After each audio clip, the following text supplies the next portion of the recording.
Pessoal, então, boa tarde a todos, a todas, a todes. Vamos reiniciar os nossos trabalhos intelectuais, afetivos, reflexivos e amorosos desse 7º colóquio de investigação crítica.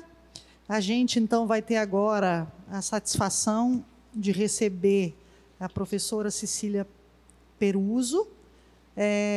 Então, eu passo a palavra para a nossa mediadora, que vai ser a Marichele, né? Que vai apresentar e fazer a mediação dos trabalhos. De novo, das boas-vindas e obrigada a todos e a todas e a todos que estão nos acompanhando. Lembrando também, antes de passar a palavra, que a gente tem essa sistemática das perguntas, né? Dos questionamentos, que podem ser colocados tanto no chat quanto levantar a mão na plataforma para falar, né? Para colocar as questões. Obrigada, então, e bom trabalho a todos nós. Boa tarde, pessoal. Começamos, então, a nossa tarde de estudos com a apresentação da professora Cecília Peruso, da Universidade do Estado do Rio de Janeiro, e integrante da Associação Ibero-Americana de Comunicação, que nos traz o tema, então, de matrizes epistemológicas da comunicação popular. Lembramos que após a exposição, como a professora Giane disse, estará aberto, então, espaço para perguntas e discussões. Tu tens a palavra, então, professora Cecília. Obrigada. Boa tarde a vocês que estão nos acompanhando. É uma alegria participar deste evento, já na 7ª edição, né? Parabéns ao professor Efendi, toda a equipe, todos os participantes desse núcleo, pela continuidade, né, de um evento tão importante aí que integra tanta gente de países da América Latina. E, nesse sentido, eu agradeço muito o convite de estar com vocês nesse momento. Eu não vou trazer grandes novidades para vocês nesse debate, porque eu estou preocupada nesse momento em fazer mais um resgate, recuperar, então, as bases epistemológicas da comunicação popular na América Latina. Isso porque, diante de tantas mudanças que vêm ocorrendo, né, na comunicação popular, comunitária e alternativa, principalmente em relação às mídias alternativas, resolvi dar um passo atrás como forma de recuperar um pouco essas matrizes epistemológicas da comunicação popular. Porque, diante de tantas ressignificações, então, acho que é importante a gente voltar um pouquinho e tentar deixar registrado, né, essa perspectiva da comunicação popular na América Latina, desde das suas origens. Não vai dar tempo de trabalhar as ressignificações, né, no momento atual, por isso vou ficar apenas nas matrizes epistemológicas. Então, o objetivo dessa fala é justamente identificar as bases epistemológicas que deram origem aos conceitos de comunicação popular, comunitária e alternativa na América Latina. E eu começo, então, trabalhando um pouco a questão da comunicação popular enquanto categoria, né? Que também essa categoria vem sendo denominada de comunicação popular, comunitária e alternativa. Mas, resumindo ou sintetizando, né, a gente pode simplesmente chamar de comunicação popular. Então, comunicação popular, eu vou tomá-la aqui como um conceito abrangente, do qual derivam denominações como comunicação participativa, comunitária, alternativa, dialógica, horizontal, e que seriam quase que como matizes, né, que foram sendo constituídas ao longo do tempo. E essa comunicação refere-se aos processos comunicacionais desenvolvidos no contexto dos movimentos sociais, comunidades e demais organizações associativas, populares, sem fins lucrativos, nas lutas por melhores condições de existência e por participação política. Quer dizer, é dessa comunicação que nós estamos nos referindo quando falamos em comunicação popular. O adjetivo popular deriva da palavra povo, só que trazendo esse sentido de povo como classes subalternas, e mais precisamente dos segmentos organizados das classes subalternas. Então, há uma diferença da comunicação popular na América Latina em relação às noções de popular em outros países, principalmente de língua inglesa, né? Porque o popular é mais visto como algo de notoriedade, algo acessível. E também em português, né, há essa vertente de entender o popular, né, no sentido de algo afamado, popularesco. Então, tem uma diferença, um distanciamento desse tipo de visão quando nós falamos da comunicação popular no contexto dos movimentos sociais. Mas também a palavra povo é de uso bem complicado, porque povo também pode ser entendido de diferentes maneiras, como povão, como nação, e também como povo, como classes subalternas. E também o popular tem significados diferentes também aqui no nosso país, né? Podemos, em relação à comunicação, quando falamos de comunicação, aí a comunicação também pode ser entendida no sentido do popular massivo, no popular folclórico, no popular alternativo, né? Então, é mais nessa última perspectiva do popular alternativo que eu trago essa discussão. Mas, em termos conceituais, o popular é visto dentro de uma historicidade, que é por onde também eu me baseio bastante, né, para essa argumentação. Então, o Chartier vai dizer que o popular é, antes de mais nada, um tipo de relação, um modo de utilizar objetos ou normas que circulam na sociedade, mas que são recebidos, compreendidos e manipulados de maneiras diversas. E o Jorge Gonzalez, que esteve conosco na parte da manhã hoje, né, ele vai dizer que o popular de um fenômeno deve-se estudar como um fato social, com uma historicidade específica, posto que a noção de povo, ou seja, como classes subalternas, é uma variável histórica e não natural. Então, essa questão da historicidade, né, para a gente trabalhar o popular, é muito importante, porque nos leva a tentar compreender os processos de comunicação popular, e não simplesmente o uso do adjetivo, né, sem maiores preocupações com os movimentos concretos nos quais esse popular se realiza. Então, a historicidade dentro da comunicação popular remete a um caráter classista muito claro nos anos 1970, 1980, no Brasil e na América Latina, porque o popular surge, então, num momento de contestação ao status quo, né, de contestação às desigualdades sociais, ao regime militar. Então, o popular passa a ser, então, essa voz, né, dos setores organizados como uma contra-comunicação.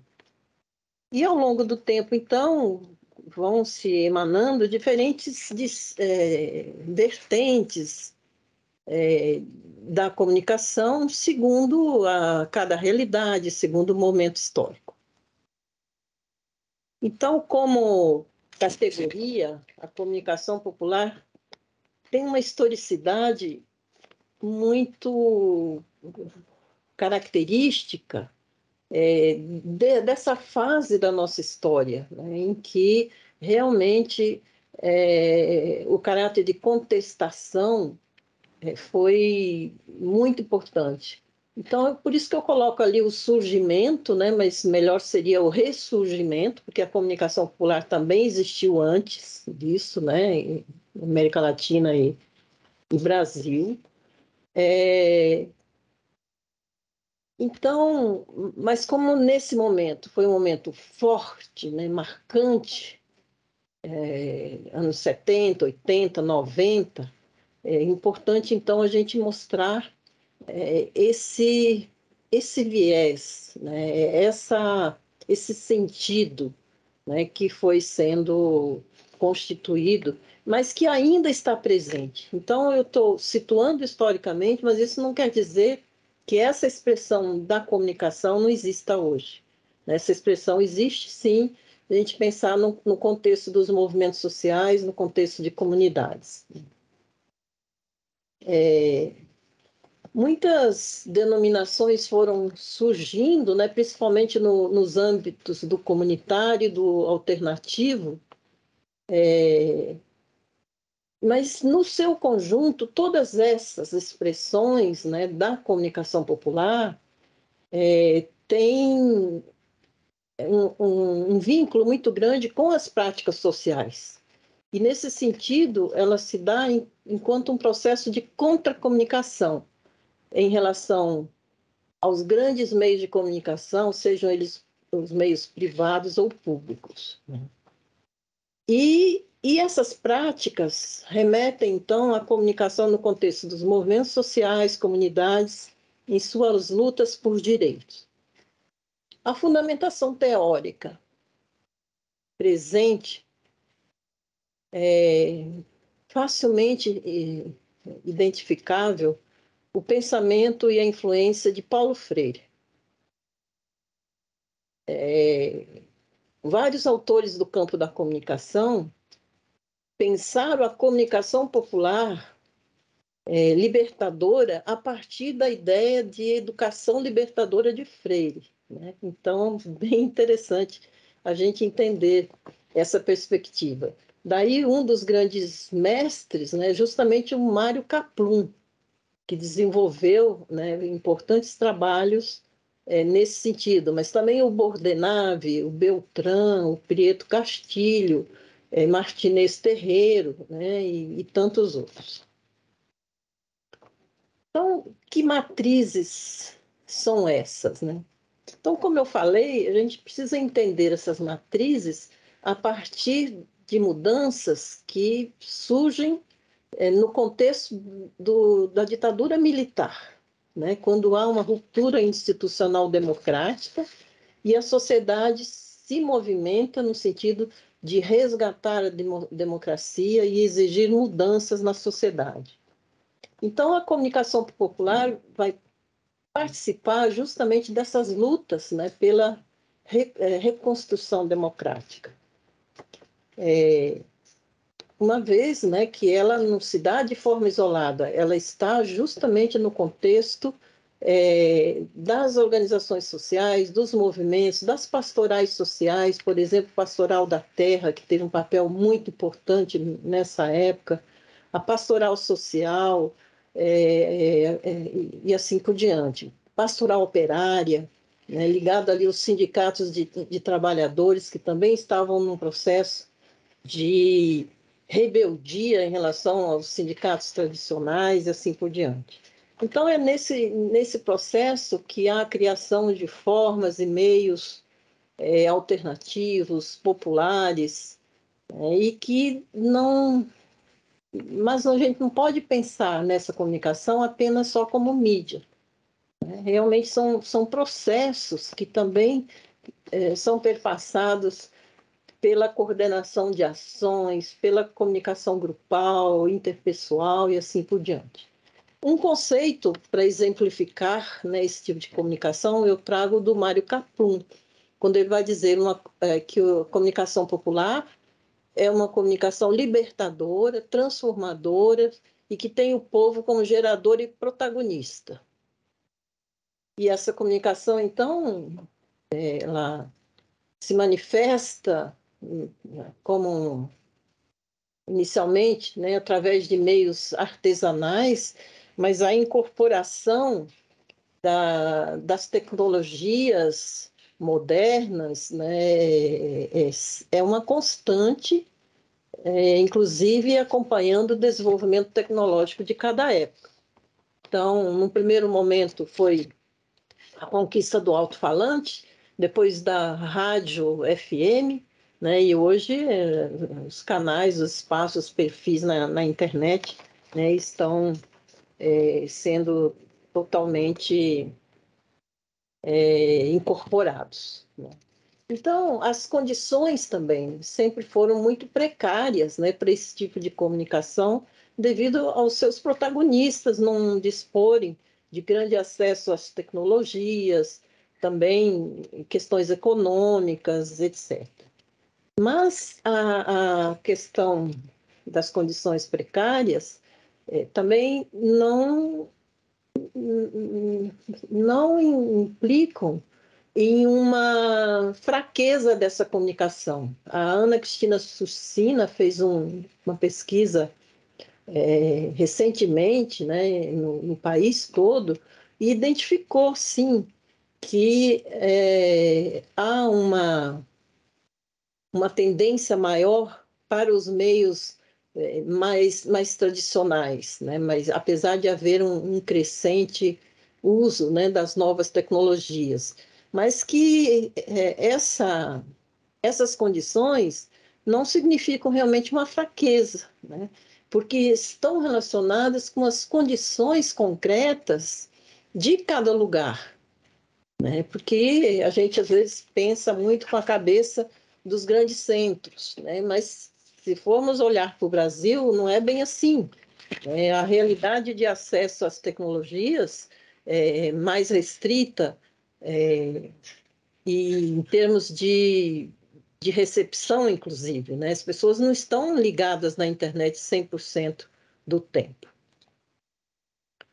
Então, eu tomo aqui, quando eu falo epistemologia, eu a tomo como um ramo na linha da filosofia da ciência, né, que estuda a investigação científica e seu produto, né, o conhecimento científico. É uma citação a partir do Bunge. Então, estou tentando entender aqui o conhecimento científico, né, desenvolvido no campo da comunicação popular. Então, eu emprego o termo para designar o entendimento profundo do processo de geração do conhecimento e das teorias que fundamentam esse conhecimento, né, na perspectiva dessa categoria que eu estava falando para vocês. Então, eu busco entender a natureza dos conceitos da comunicação popular, ou seja, suas bases epistêmicas.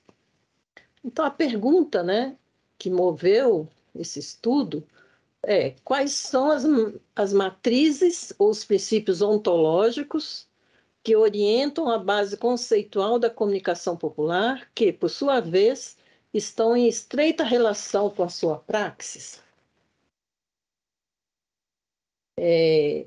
Cheguei a algumas dimensões dessas matrizes, né? Certamente não são todas, e também vocês podem contestar, claro, né? Mas, então, uma primeira dimensão seria a matriz que eu chamei de visão humanística, né? É uma comunicação, então, que é carregada dessa visão humanística, ou seja, que tem como premissa o ser humano, a concepção do ser humano como portador de direitos e também do ser humano como capaz de ser sujeito da história. Então, esse conteúdo, essa noção de direitos humanos e de direitos de cidadania, né, estão na raiz, né, dessa proposta comunicacional. Por um lado, então, há um grito pelo respeito à igualdade, à não discriminação, pela liberdade de expressão, pela liberdade de associação e de participação política, né? Tudo aquilo que estava sendo ameaçado, né, num determinado momento da história. E, por outro lado, o reconhecimento, então, da capacidade do ser humano em agir sobre a realidade, em desenvolver o conhecimento, desenvolver a sua capacidade de ação, enfim, de ser sujeito, ser protagonista de todo esse processo. E os teóricos? Quais são os teóricos, então, que ajudam na fundamentação de toda essa visão humanística? Acho que nós podemos beber em Paulo Freire, Marx, Gramsci, Kant, Buber, Simão Rodrigues, Kaplun, Escobar, Pedro Demo, Carlos Rodrigues Brandão, né, e tantos outros. Então, toda essa percepção teórica, a gente pode enxergar, além em várias perspectivas, né, de todos esses autores que nós falamos, uma base forte em Paulo Freire, né, quanto ao método, conscientização, diálogo, e no que ele fala muito do comunicar-se, né, ou seja, a comunicação com o outro, o diálogo, e não outro tipo de relação comunicacional. Então, comunicar-se para ele justamente esse estabelecimento da reciprocidade, do diálogo, né, nos processos de comunicação. A segunda dimensão dessas matrizes eu coloco como visão progressista transformadora. Então, é realmente uma visão que enxerga a realidade em suas contradições, em suas desigualdades. Então, a proposta é tomar consciência dessa realidade, saber ler essa realidade, saber ler o mundo para superar a consciência ingênua, né? Mais uma vez, então, bebendo em Paulo Freire, né? E a partir daí, então, pensar na educação libertadora. E não basta ler criticamente a realidade, né? É preciso ler criticamente a realidade para transformá-la. Então, essa visão progressista também sempre tem essa perspectiva da capacidade de transformar a realidade em que vivemos. Aí o Paulo Freire dizia, né, que as pessoas não precisam ser sombra dos outros. Isso ele tirou de uma a mulher, né, que se alfabetizou e ficou feliz quando aprendeu a ler as palavras e dizia que agora não precisava mais ser sombra dos outros. Enfim, o inconformismo, né, com a realidade e todo o processo de organização, porque essa transformação não se dá de forma isolada, nem por acaso, né? Está tudo ligado a um processo de transformação em que as pessoas se organizam, e são vários esses autores, né? Além dos movimentos sociais, ONGs, universidades, fundações, né? Sempre no intuito, então, de mudar a realidade e também mudar as mentalidades, né? Porque toda mudança passa também por uma alteração no modo de enxergar o mundo. A outra dimensão é a autonomia. Esses movimentos tiveram uma grande preocupação em mostrar que eram autônomos. Uma forma, então, de mostrar a independência em relação a partidos políticos e a governos.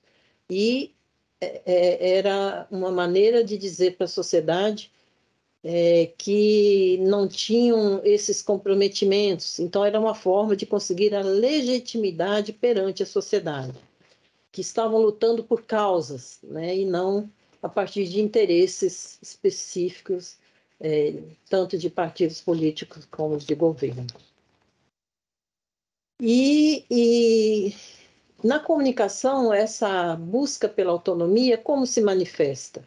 né? Basicamente a partir da iniciativa de fazer a comunicação com recursos próprios, mesmo que precários, mesmo que através de uma comunicação artesanal. E também por meios próprios, criando os próprios meios, né? Então, recursos próprios e meios próprios.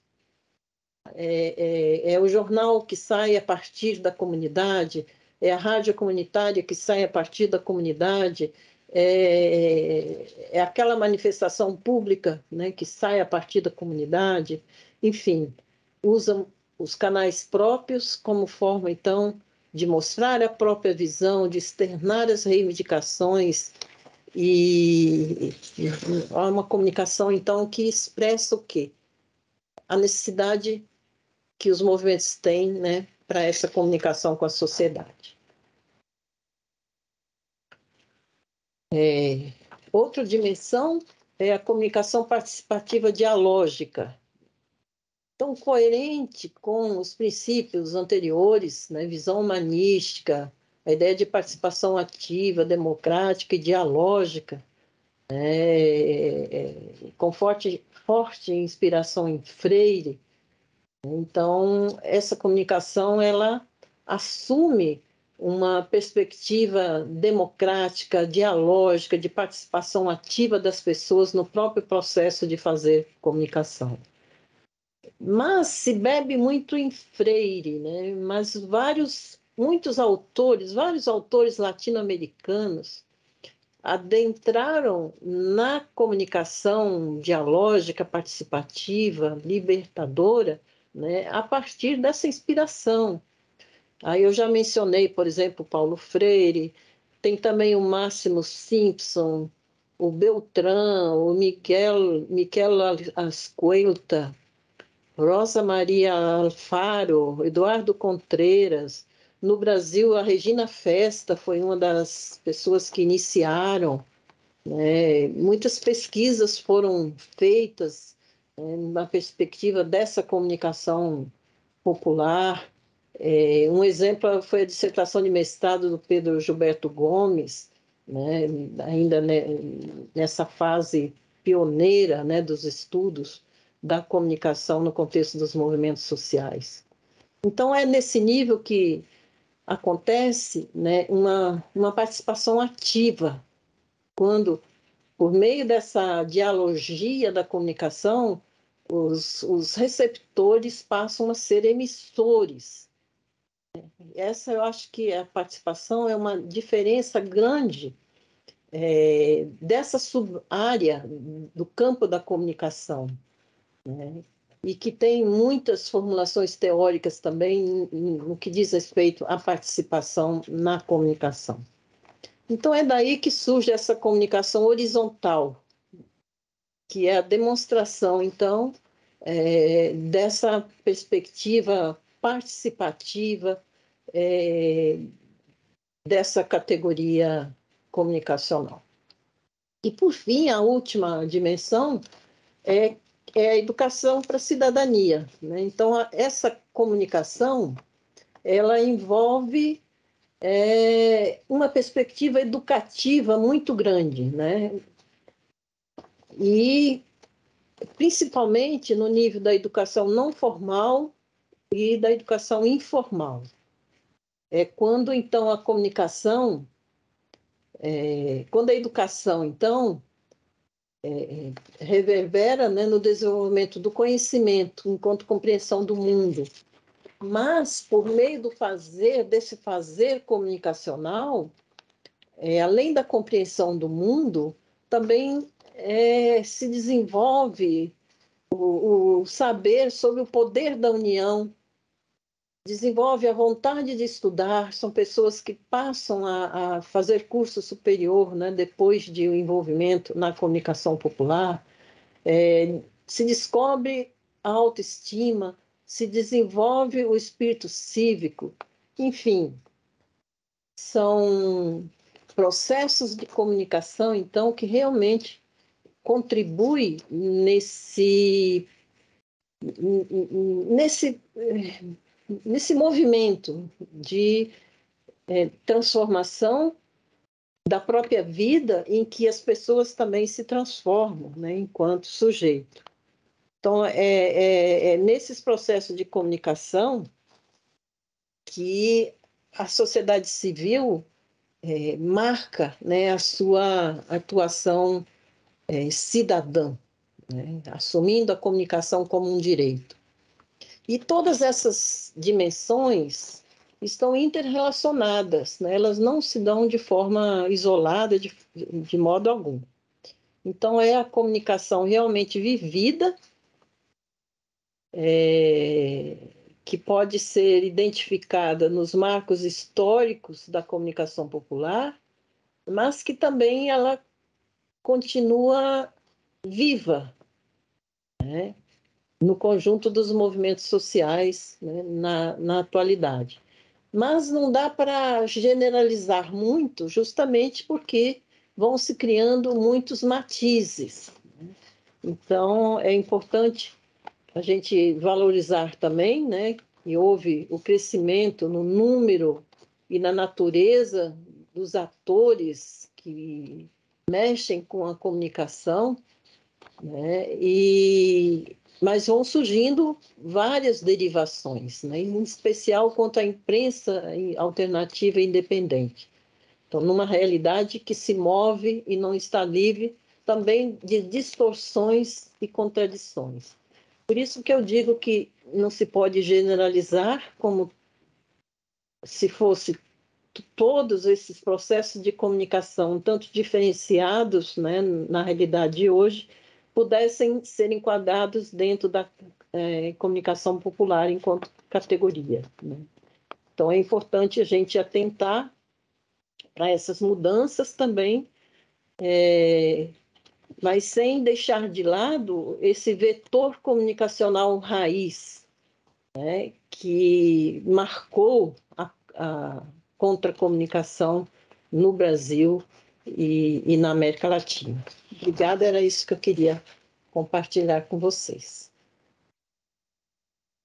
Muito obrigada, professora Cecília. Sua fala sempre muito inspiradora, falando sobre a questão da comunicação cidadã, muito importante, inclusive, para mim, porque eu vou estudar comunicação, essa questão da cidadania.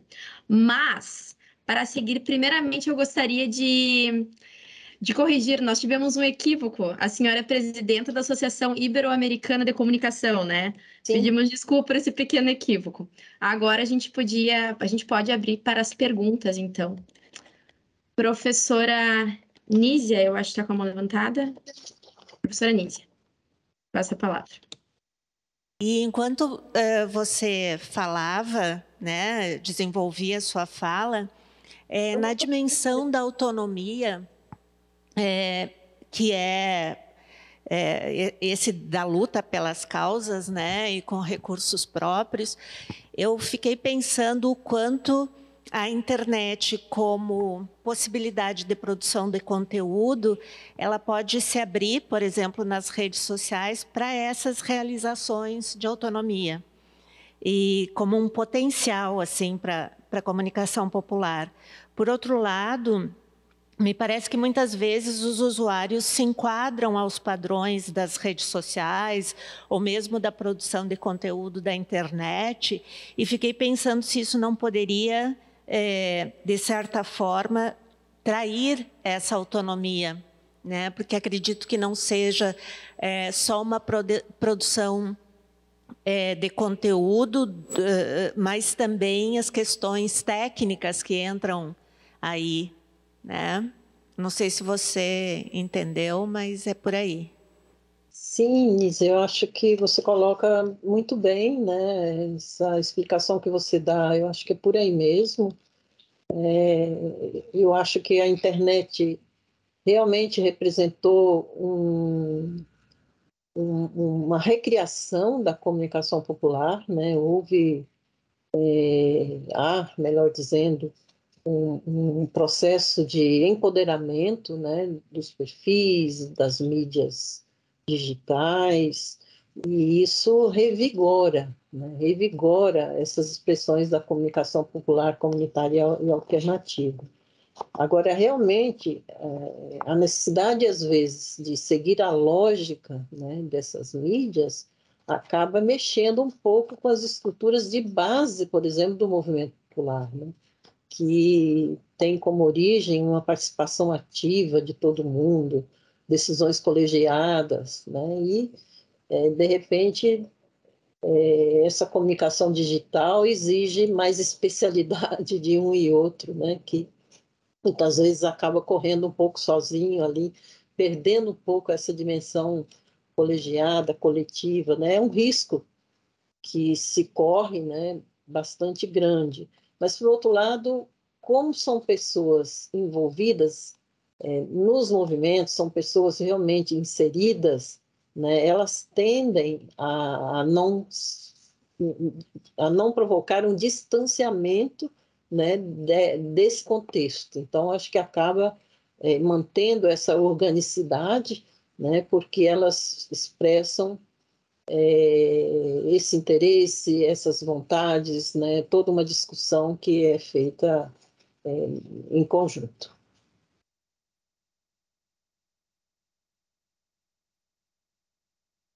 Temos uma pergunta do Felipe. Não sei se a professora Anísia quer falar mais alguma coisa. Não, é só isso, obrigada. Tá bem, eu que agradeço, a gente que agradece. O Felipe deixou uma pergunta ali no chat. Bom, obrigada pela partilha, profa. Uma questão que para escutá-la. Neste contexto de extrema vulnerabilidade social, opressão e destruição de perspectivas de futuro, que reflete também na desarticulação de movimentos sociais, populares e sindicais, por muito tempo foram base das experiências de comunicação alternativa. Como pensar a comunicação popular nessa configuração e articulá-la na caminhada de derrota do projeto fascista que se apresenta, desculpa. Eu acho que se por um lado houve realmente um certo desmoronamento, principalmente, né, do movimento sindical e de alguns movimentos sociais, acho que isso também não representou o fim dos movimentos sociais, né? O exemplo é o MST, né, que continua firme. O surgimento nesse meio tempo e avanço do MAB, né, movimentos atingidos por barragens, movimentos de mulheres, movimento negro, né? Então, eu acho que esses movimentos continuam em suas perspectivas, né, de lutas sociais.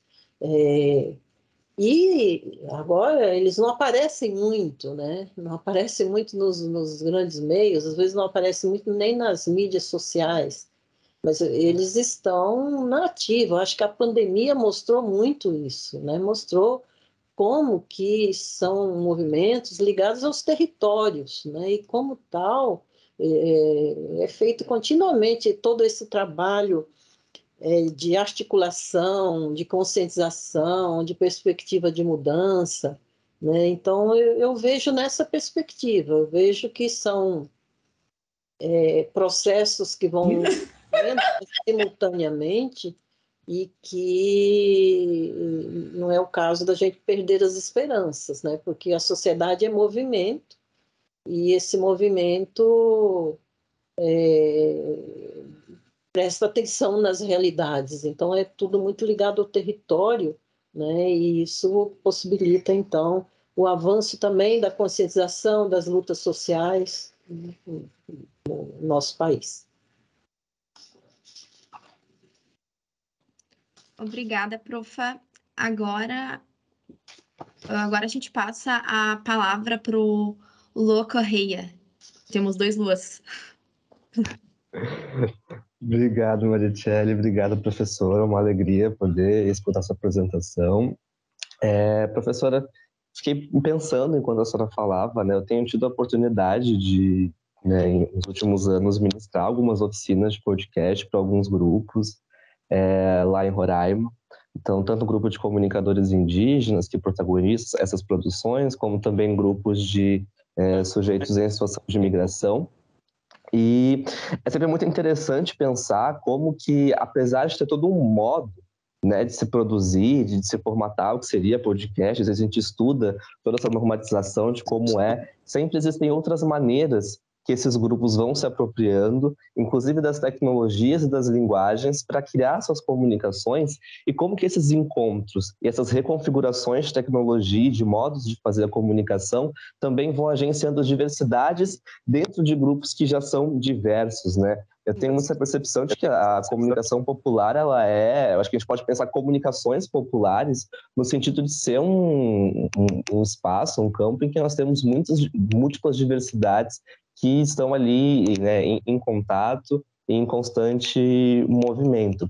E aí a minha pergunta é muito no sentido da gente, como é que a gente pode pensar formas, né, de trabalhar a comunicação popular ou as comunicações populares de uma maneira que a gente não, de alguma forma, não caia em tentações, às vezes, academicistas de reduzir essas diversidades nesses encontros, né, entre sujeitos com histórias e com territorialidades tão distintas e que, quando se encontram, acabam produzindo outras diversidades que são muito interessantes para a gente pensar num conjunto social. Desde já agradeço. Muito bem, que bom saber que você atua diretamente, Luana, né, nesse tipo de trabalho. Os coletivos populares hoje em dia são muito importantes, né? São coletivos que, alguns mais voltados para as mídias, mas que a maioria, além de ter uma preocupação com a produção midiática, tem também uma preocupação com a inserção local, regional, territorial, né? Fazendo todo um trabalho educativo. E eu acho que você já sabe fazer isso, sabe, Juan? Pelo que você falou, você já está pondo em prática isso que você pergunta, né? Mas, resumindo, eu acho que poderia dizer isso, né? Que no fundo você está fazendo, lançar as técnicas, né? Compartilhar esse saber técnico, mas lançar para que as pessoas recriem, né? Se apropriem e recriem a partir de suas realidades, de suas linguagens, né? Sem a gente querer impor padrões, por exemplo, no jeito de falar, né? Nos estilos. Né? Eu acho que permitir essa recriação a partir das realidades, eu acho que atenderia totalmente essa sua preocupação em termos dessa metodologia. Recuperar um pouco Paulo Freire, no fundo, né? Esse fazer com, esse facilitar esse processo de participação. Obrigado, professora. Nada. Agora a gente pode passar a palavra para a pergunta, então, do Luan Matheus. Boa tarde, professora, boa tarde a todos. Eu falo nesse momento de Teresina, né, no Piauí. Aqui eu desenvolvo junto com outros colegas, né, a gente faz parte de um coletivo, de uma plataforma de comunicação popular e colaborativa, né, chamada Ocorre Diário, onde a gente tenta produzir conteúdo jornalístico, né, audiovisual e diversas outras possibilidades aí, sempre a partir da demanda dos movimentos sociais, populares, das comunidades, né, comunidades quilombolas, indígenas. Então a gente estabelece esse diálogo. Muitos de nós, né, somos parte também dessas comunidades, né, aqui na periferia da cidade. E eu junto com os colegas, a gente vem também se desafiando a refletir muito teoricamente sobre a prática que a gente vem desenvolvendo, né, e o que ela tem a nos ensinar, né, enquanto um fazer comunicacional, né. E aí, professora, eu não sei bem se vai ser uma pergunta, mas eu queria pensar junto com você, a partir dessas dimensões que você apresentou, que a gente tem percebido, né, muito também pelo feedback que a gente recebe das comunidades com que a gente atua, né, que talvez tenha aí uma outra dimensão nesse fazer, né, que é uma dimensão que talvez em algum momento esteja diluída em outras dimensões, né, que é da resistência, né, ou de resistir, né. Em muitos momentos a gente, estudando a comunicação popular, alternativa, comunitária, né, a gente classifica ou categoriza esses discursos que são produzidos, né, como contradiscursos, né, contra-narrativas, né, contra-produções, contra-hegemônicos, né, mas a gente tem percebido que, na verdade, nem sempre é contra, né, que o que se tem produzido, e aí é o que a gente tem pensado agora, né? Na verdade, o que a gente tem produzido agora é a favor, né? A favor das comunidades, a favor dos povos, a favor da existência, né, dessas comunidades originárias que tiveram suas histórias apagadas aí pela trajetória, né, colonial do nosso país, enfim. Então, a gente tem construído e reconstruído a história, né? A história desses povos, dessas comunidades, né? Então, eu tenho visto que é isso, né? É existir de novo, né? É a possibilidade de ter a comunicação como um mecanismo para contar e recontar suas histórias a partir das próprias comunidades, né? E não só pelo olhar do outro, né? Pelo olhar da comunicação hegemônica, da comunicação convencional, né? Enfim, é uma reflexão que eu trago e também queria ver o que você pensa a respeito disso também. Obrigado. Muito bem, Luan.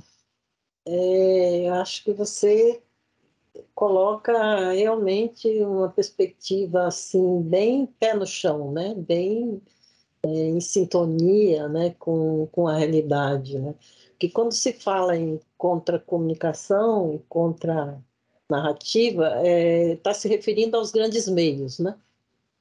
Contra quê? Né? Contra alguma coisa já institucionalizada, né? Mas eu acho importante inverter essa lógica e colocar a favor de, né? E a gente tem que ter cuidado também quando fala contra a hegemonia. É uma expressão que eu raramente uso, né? Porque o que eu percebo? Eu percebo que, às vezes, essa comunicação, mesmo sendo a popular, a comunitária, ela não chega a ser contra-hegemônica, né? Porque ela não está, no fundo, lutando por uma transformação estrutural da sociedade, né? Muitas vezes é um movimento em busca de direitos, mas que não está questionando, no fundo, né, as grandes estruturas capitalistas. Então, por que a gente chamaria, ou políticas, né? Então, simplesmente nomear de contra-hegemônico eu acho um pouco difícil, né? Quando eu falo em contra-comunicação, eu estou pensando em relação aos grandes meios, a comunicação então oficializada, instrumentalizada, né? Mas pensar então nessa relação da comunicação a partir desses territórios, desses grupos, né, desses segmentos sociais, é realmente uma comunicação a favor deles, né? Então, parabéns por essa sua perspectiva aí. Pessoal, a gente está um pouquinho apertado no tempo, mas eu Mari, tenho pode uma última pergunta ali no chat, antes de a gente passar. só um minutinho, desculpe. É que há Passa a uma próxima. ação do Brian ali, que já estava um tempinho daí, que a gente achou que pode dar mais um minutinho para fazer essa colocação. Então, pode fazer a leitura da... Vou fazer rapidinho, né? A professora responde rapidinho, a gente já passa para o próximo. Vou ler a pergunta do Brian, do Brian Araújo. A partir de Roraima e do norte do país, temos estudado as práticas de etnocomunicação indígena, que são pautadas por um fazer comunicacional marcado por narrativas em torno da identidade, da territorialidade e da etnicidade. Como a senhora acredita que as matrizes epistemológicas da comunicação popular podem nos ajudar a pensar a comunicação do movimento indígena no norte do Brasil? Eu acho que tem tudo a ver, né? Tem tudo a ver com essa comunicação. Realmente, se há esse trabalho ali muito orgânico, né? As comunidades indígenas certamente estão pondo em prática já essas dimensões, essas matrizes, né? No sentido da visão de mundo, né? De valorização da cultura indígena, de suas identidades, né? No sentido de facilitar a participação das pessoas no processo de fazer comunicação, ou seja, todo o diálogo que se estabelece, né? Porque mesmo quem vem de fora tem que reaprender a se comunicar nesses grupos, né? E isso se faz mediante o quê? Mediante o diálogo, né? Então, eu acho que essas perspectivas tem tudo a ver, né, com essa proposta de uma comunicação transformadora. Na realidade, hoje, né, quando a gente pensa, então, o reconhecimento, a visibilidade, a luta pelo reconhecimento dos direitos, né, dessas populações. Então, me parece que faz muito sentido, né, essa aproximação com essas bases epistemológicas da comunicação popular.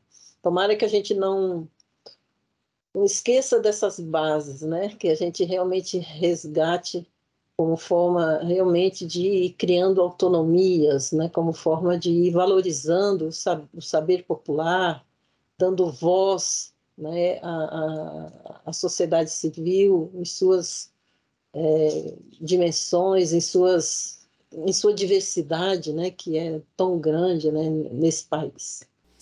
Professora Cecília. Obrigada. Isso, queria agradecer, parabéns por essa fala instigante e que nos, né, chama aos compromissos, né, com a comunicação popular. Esperamos que você continue conosco agora para a gente escutar os próximos colegas que são lá da Unesr. Pode falar, Marichelle. Estarei por aqui. Muito obrigada. Obrigada de novo, professora Cecília. Muito obrigada pela tua fala. Agora eu passo a palavra, então, para a Jaqueline. A Jaqueline vai continuar a mediação a partir de agora.